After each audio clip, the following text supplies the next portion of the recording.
One TV Patrol. Disapproval sa saguniang panalawigan sa City Ordinance number 1354-25. Gibawi, ani ang detalye ni Johnny Tommy. May pagawas og bagong resolusyon ang kagamanang panalawigan sa Misamis Occidental nga nag-recall o nagbawi sa unang desisyon nga nag-disapprove sa proposed ordinance sa Konseho sa Misamis labot sa tax increase retailers, contractors o garbage collection fees. Sa ulayang regular session sa Konseho sa Misamis, gipasabot ni Majority Floor Leader Attorney Bas Tapayan nga ang bagong desisyon nga gipagawas sa sangguniang panalawigan nagpasabot nga aprobado na ang proposed City Ordinance number 1354-25 sa ilang posisyon. Gumikan ini, may pagawas usab og resolusyon ang Konseho ng Syudad nga nag-recall o nagbawi sa motion sa pag-override sa unang desisyon sa sangguniang panlalawigan. Nagtuo ang Konseho sa Misamis nga ang pag-usab sa desisyon sa sangguniang panlalawigan labot sa maong proposed ordinance resulta kini sa makuting pag-review sa unod sa maong proposed ordinance.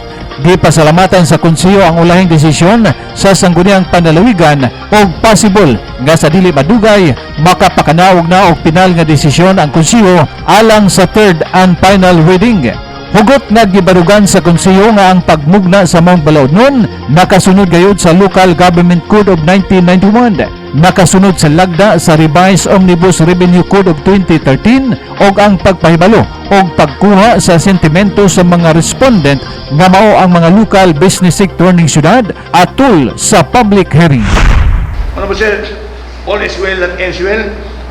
They recalled their disapproval and they did not approve our ordinance.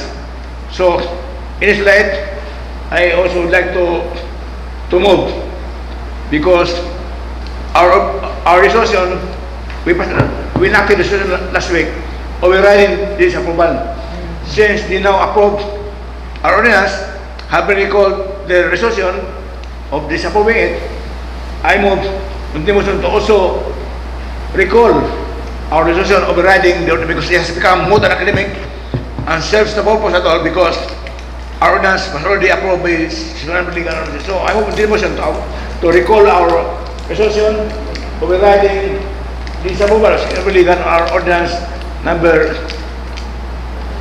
154-2035. On joint motion. Okay, on joint motion. Alang sa One TV Patrol, Johnny Tommy reporting. One TV Patrol.